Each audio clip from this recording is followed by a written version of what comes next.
Bên này là bị hồn bị lùi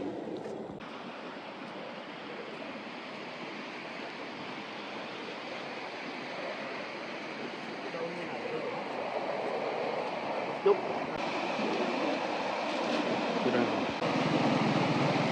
lời ơi bạn một lũ cây về lang một nâu lên nè một lũ này về lang mô tam đi bó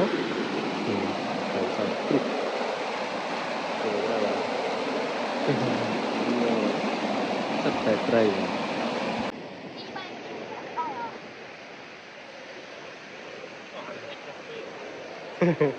cây trơn cây tôi khác nghe chập cài cài bóng bay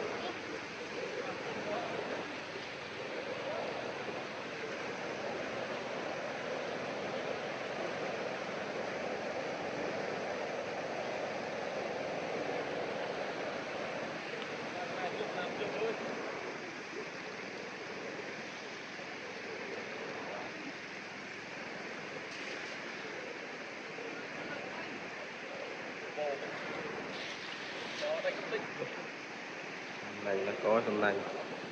nhà làm như nào đấy lấy tự lưỡi bài hết bài đấy điện tôi sơn nào bạn điện tôi sơn nào cái băng tray quay nhai nào mà quay cho không bạn mui lần đòn lư ấy lần đòn lư ấy crom bạch tử đi bay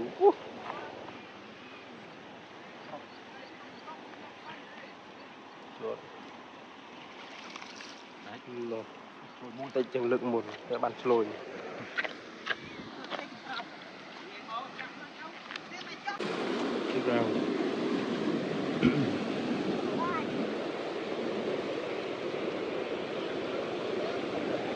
bàn ớt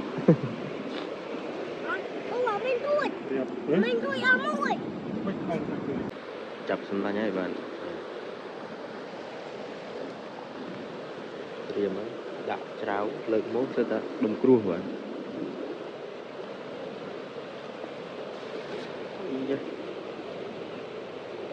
top một phân này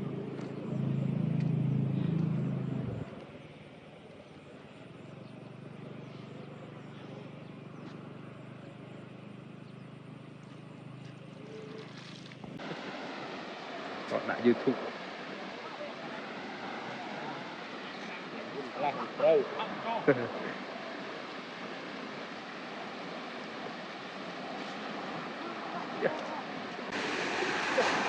bóng lôi men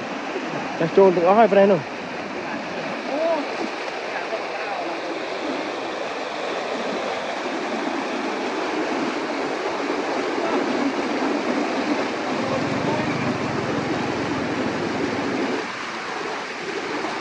sắp đi được này crom đây no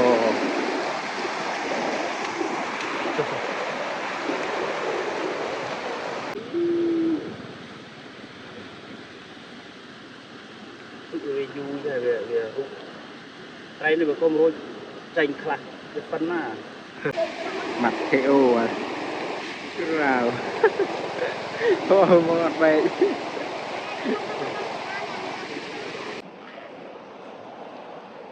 đây thì còn nhóc đậm mùi hạt ăn trái ớt cho mình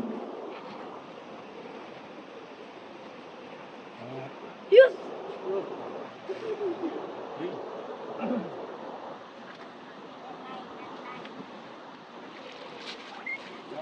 Đây rồi. Ở đây sẽ có một bông cái này rồi.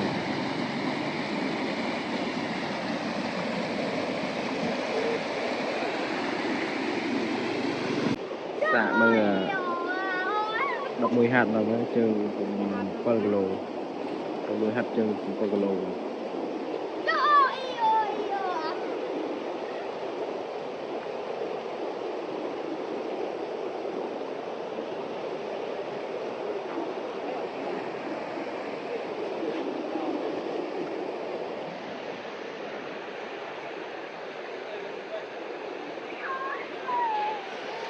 ui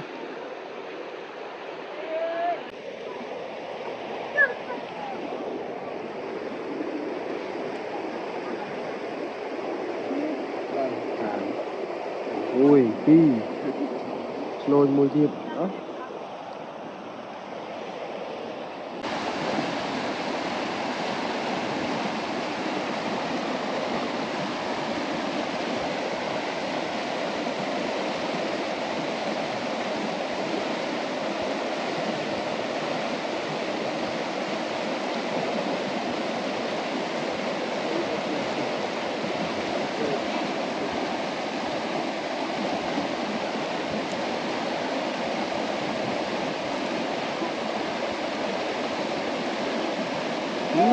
Tụa vui tiết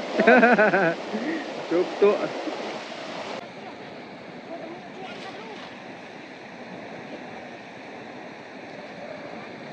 chú ơi tấm này trâu là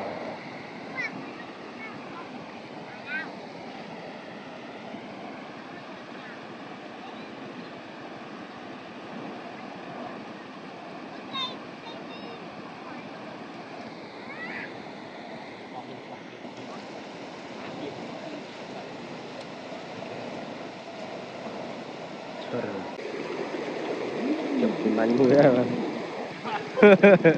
tự rịa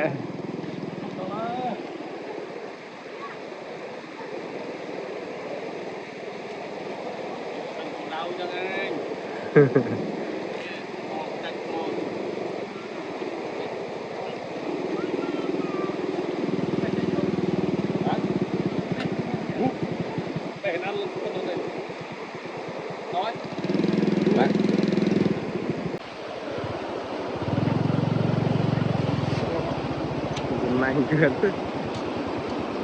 chả có mạnh như thế mạnh crop đây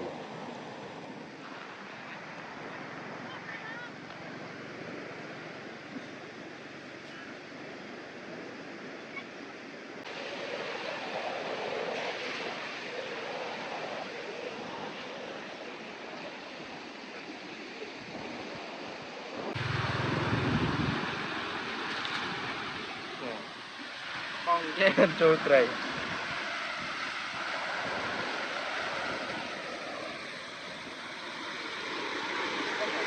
dạ rồi sau mấy giờ phần trứng cho anh bạch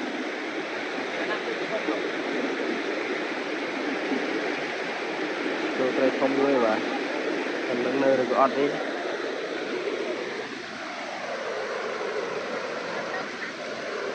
là what slowing up tụa ây da trâu con tụa mùi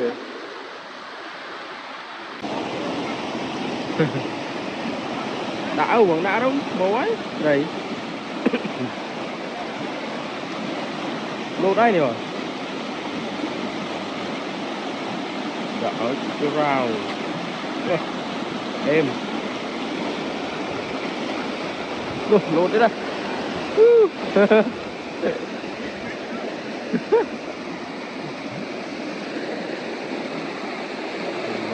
lột lần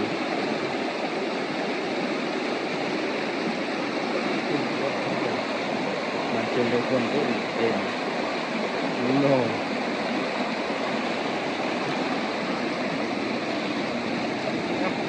cô mê đã đâu ra xóm tinh đã ngọc gì đã mồ này đầu đã mồ buồn tràm lít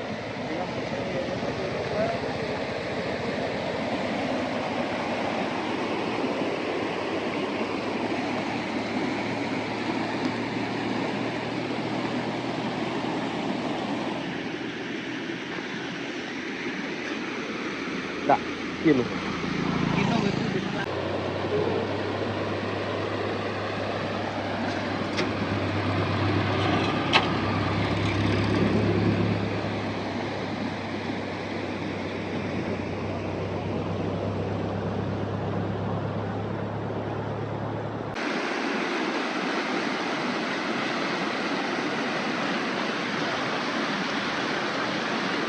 Bánh phi khiên rồi แต่bánh trôi bạc bây rồi là ngày nay trôi là ấy chứ rồi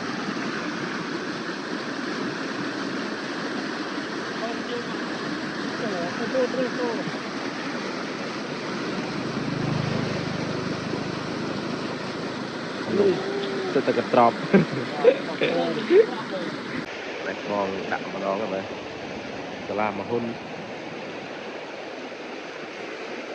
nó nào bằng đạt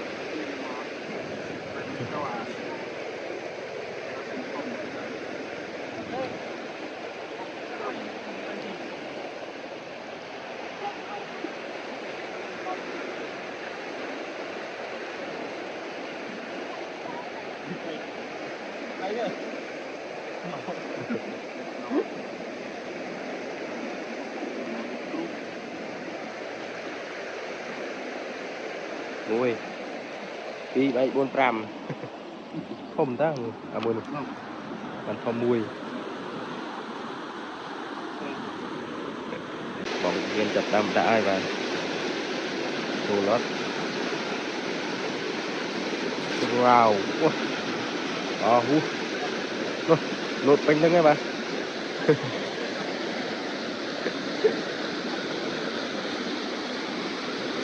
wow đây đấy lột lột mùi đi không mà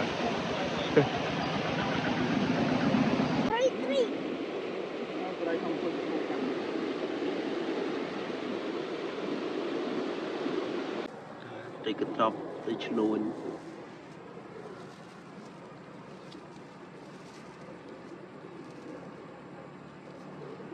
con vịt chó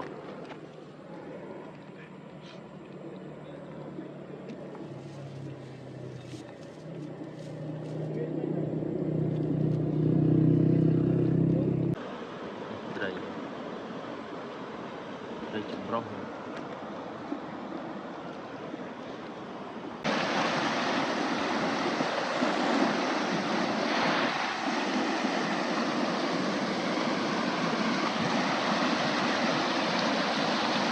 hiền vào đó. Wow bóng lôi đấy đã cuồng lời thực từ một rồi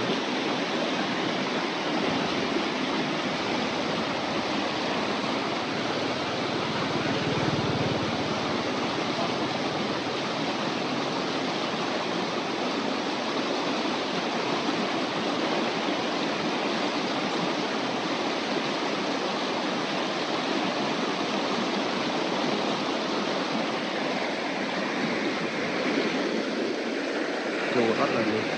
nhiều kỳ nhiều gram sao mà sợ tay cái tròn ấy bộ bong một cái đan lên khó sợ tay cái tròn để tránh cái việc đơ đơ bạc nhiều tróc đây cái tróc đây cái đây đây lấy đây lấy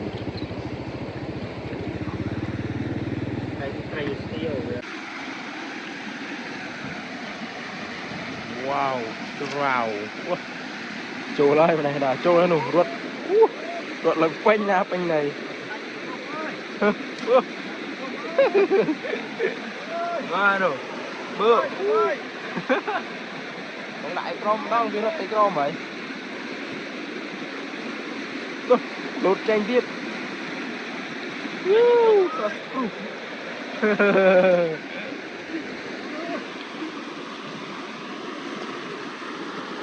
nè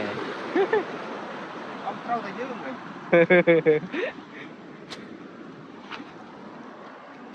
nè mình tray á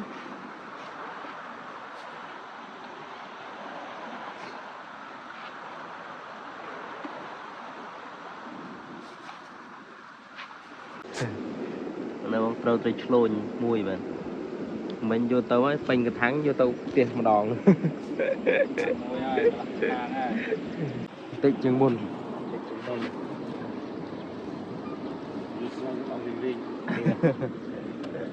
đã đẹp á bằng ly nhớ bằng mình vô tray mình tên Rút ra nó bao tiền lại